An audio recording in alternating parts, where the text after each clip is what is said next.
Here's a question nobody asks out loud. What if the thing you've been told will make you financially stable is actually the reason you're not? Not because homeownership is bad, but because of how most people chase it. Today we're going to talk about the down payment and why, for millions of people in the US and across Europe, saving for one is quietly making them poorer year after year without them ever realizing it. Meet someone we'll call Daniel. Daniel is 29. He lives in a mid-sized city. Maybe it's Columbus, Ohio. Maybe it's Lyon, France. The details are different, but the math is almost identical. He earns around $62,000 a year before tax.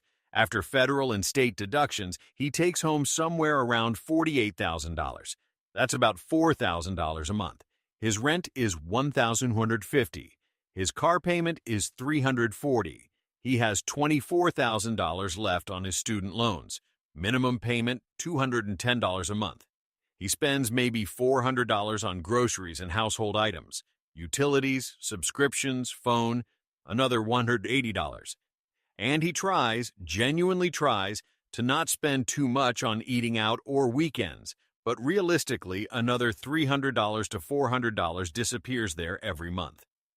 When the math settles, Daniel has somewhere between $300 and $500 left at the end of each month. And every single month, that money goes into a savings account labeled one thing: house fund. Daniel has been doing this for 3 years. He has a little over $14,000 saved. He's proud of it, and he should be. That's not easy. But here's what Daniel doesn't fully understand yet, and this is the part that matters. The median home price in the United States right now sits around $420,000. In major European metros, Paris, Amsterdam, Munich, London, it's comparable or higher when adjusted for local income. A conventional mortgage in the U.S. typically requires a 20% down payment to avoid PMI. That's private mortgage insurance, an extra monthly charge lenders add when they consider you higher risk. 20% of $420,000 is $84,000. Daniel is saving $400 a month. At that rate, without touching the money, without any emergency, without a single month where life gets expensive, he reaches his goal in roughly 17 and a half years.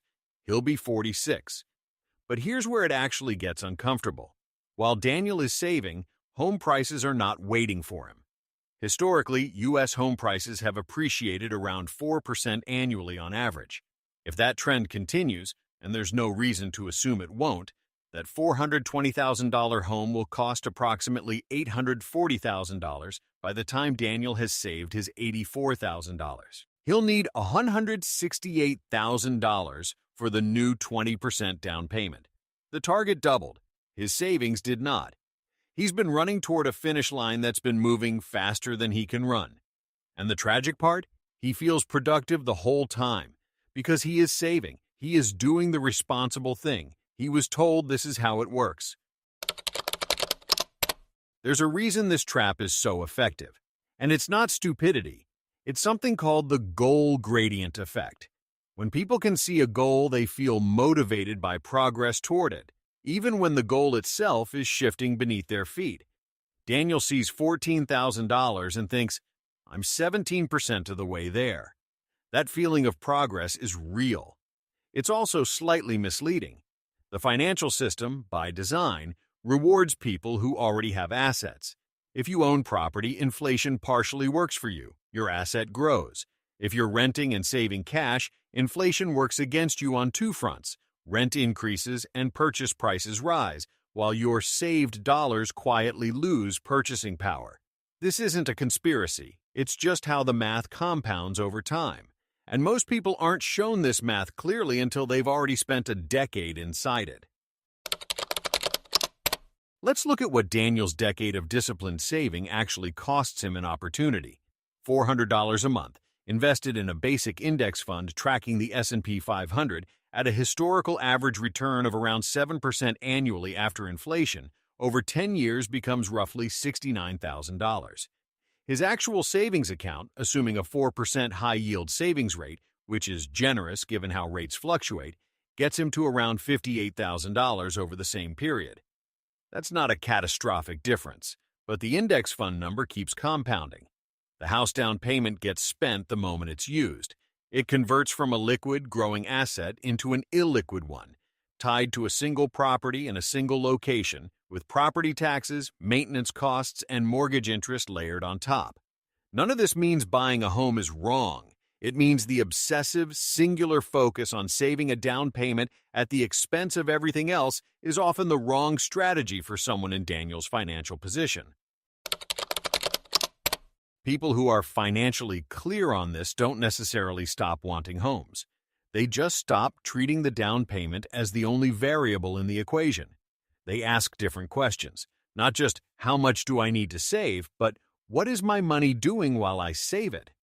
They look at whether their income is growing fast enough to make the target reachable in the first place.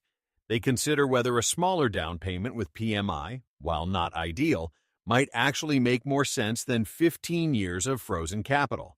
They look at location flexibility, house hacking, timing markets not emotionally but rationally. They don't stop being strategic. They just expand what strategy means. Daniel isn't doing anything wrong. He's doing exactly what he was told to do. The problem is that what we're told is often designed for a version of the economy that no longer fully exists. One where salaries kept up with home prices, where a decade of saving actually got you somewhere, where the finish line stayed still. Understanding that the system has changed isn't pessimism. It's the beginning of thinking more clearly about it. If this kind of calm, honest look at money is useful to you, subscribing means you'll see more of it.